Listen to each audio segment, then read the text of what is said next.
इस कहानी में प्रयुक्त सभी पात्र, घटनाएं, नाम और स्थिति काल्पनिक है। हेलो दोस्तों, कैसे हैं आप सब। आज जो मैं आपको कहानी सुनाने जा रही हूँ वो कहानी है। तो चलिए दोस्तों, कहानी देखते हैं। एक बूढ़ी औरत मंदिर की सीढ़ियों से गिरकर नीचे आ जाती है और घायल हो जाती है। उस औरत का बूढ़ा पति मदद के लिए गुहार करने लगता है। क्योंकि वो अपाहिज था और व्हील चेयर पर था, इसलिए वो अपनी घायल पत्नी की सहायता नहीं कर पा रहा था और अपनी बूढ़ी पत्नी की सहायता के लिए लोगों को आवाज लगा रहा था। अरे कोई तो मेरी मदद करो, कोई तो मेरी पत्नी को अस्पताल ले जाओ। मैं अपाहिज आदमी अपनी पत्नी की मदद नहीं कर पा रहा हूँ, कोई तो हमारी मदद करो। तभी वहाँ से गुजर रही कामना नाम की एक औरत वहाँ आती है और कहती है, बाबा आप चिंता मत कीजिए, मैं काकी को अस्पताल ले जाऊंगी, इन्हें कुछ नहीं होगा। शुक्रिया बेटा। हाँ दादाजी, दादी जी को कुछ नहीं होगा।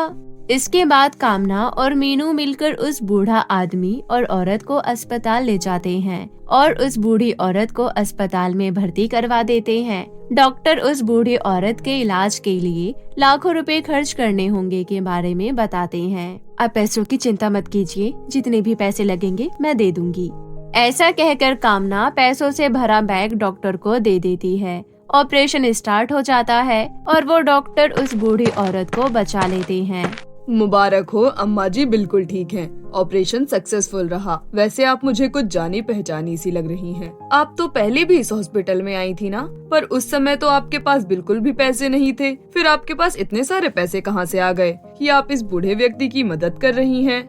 डॉक्टर साहब, भगवान के खेल निराले हैं। वो कब किसकी बिगड़ी बना दे ये कोई नहीं जानता। आज मेरे पास पैसे हैं तो मैं दोनों हाथ खोल के लोगों की मदद करती हूँ।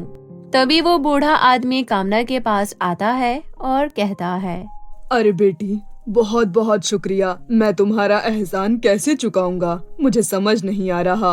अरे बाबा ऐसा मत कहिए, आप मुझे बस अपनी बेटी समझिए और ये मेरा फर्ज था। मीनू बेटा, बाबा को खाना खिला दो, ये बहुत देर से भूखे हैं। अपनी माँ की बात सुनकर मीनू उस बूढ़े आदमी को खाना खिलाती है।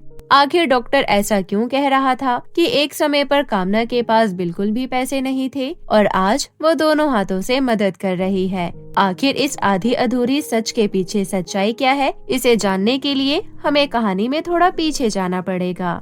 कामना जब 6 माह से ब्लड कैंसर से पीड़ित थी। कामना के पति की मृत्यु कुछ सालों पहले ही हो गई थी और उसकी 9 साल की बेटी मीनू कामना को ऐसी हालत में देखकर कई बार घबरा जाया करती थी। ब्लड कैंसर के कारण कई बार कामना को खून की उल्टियां हुआ करती थी। ऐसी ही एक दिन जब कामना अपने पल्लू को मुंह के आगे रखकर खांसने लगती है तो उसके मुंह से कुछ रक्त की बूंदें उसकी साड़ी पर आ जाती है।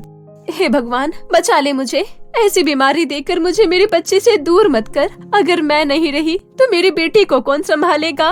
माँ, मैं आपको ऐसे नहीं देख सकती। कभी आपके मुंह से खून निकलता है, कभी आप बेहोश हो जाती हैं और कभी कभी आपके हाथ पैर भी कांपते रहते हैं। मैं आपको इस हालत में और नहीं देख सकती माँ।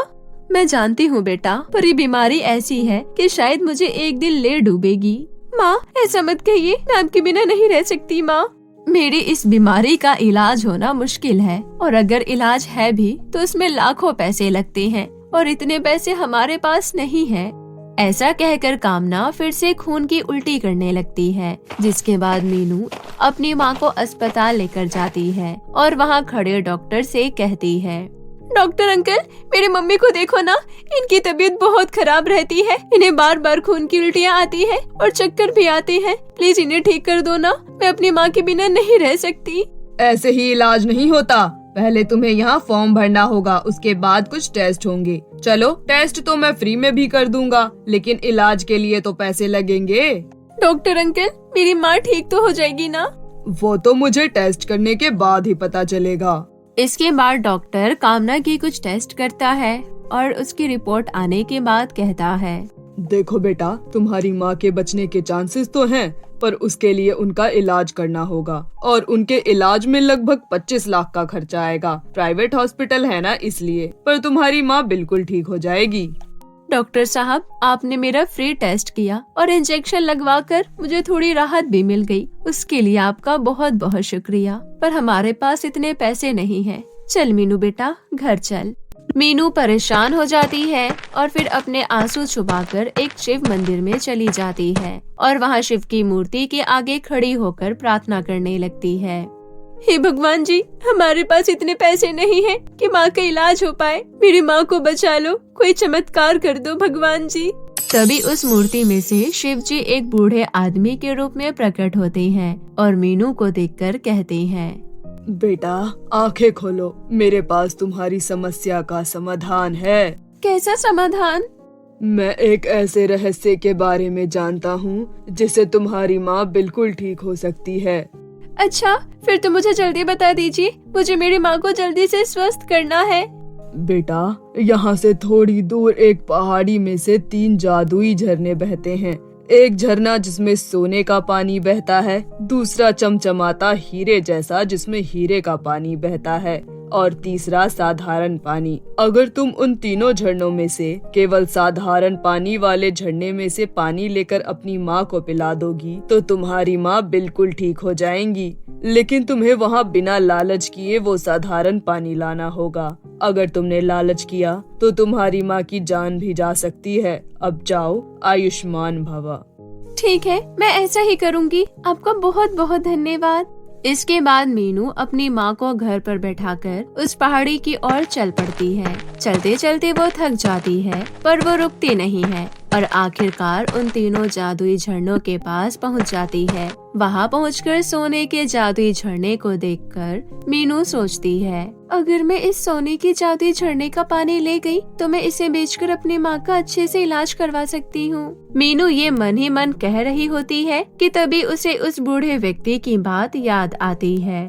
नहीं नहीं, मुझे लालच नहीं करना है। अगर मैंने गलत किया तो मेरी माँ की जान भी जा सकती है। मैं यहाँ से केवल साधारण पानी ही लेकर जाऊंगी। इसके बाद सोने और हीरे के जादुई झरने मीनू को अपनी तरफ आकर्षित भी करती हैं। परंतु मीनू अडिंग मन से अपनी माँ के लिए साधारण पानी ही ले जाती है। तभी वहाँ नदी की देवी प्रकट होती है और मीनू को देखकर कहती है, मीनू, तुम्हारा हृदय सच में बहुत ही पवित्र है। तुमने अपने सामने सोने और हीरे के झरने को देखकर भी लालच नहीं किया, इसलिए मैं तुम्हें अपने जादुई झरनों में से सोने और हीरे के कुछ आभूषण देना चाहती हूँ। ऐसा कहकर वो नदी की देवी मीनू को सोना और हीरा देकर विदा करती है। इसके बाद मीनू अपनी माँ को जाकर वो जादुई झरने का पानी पिला देती है। जैसे ही मीनू वो पानी अपनी माँ को पिलाती है, कामना बिल्कुल ठीक हो जाती है। यहाँ तक कि उसके चेहरे की झाइयाँ भी गायब हो जाती है।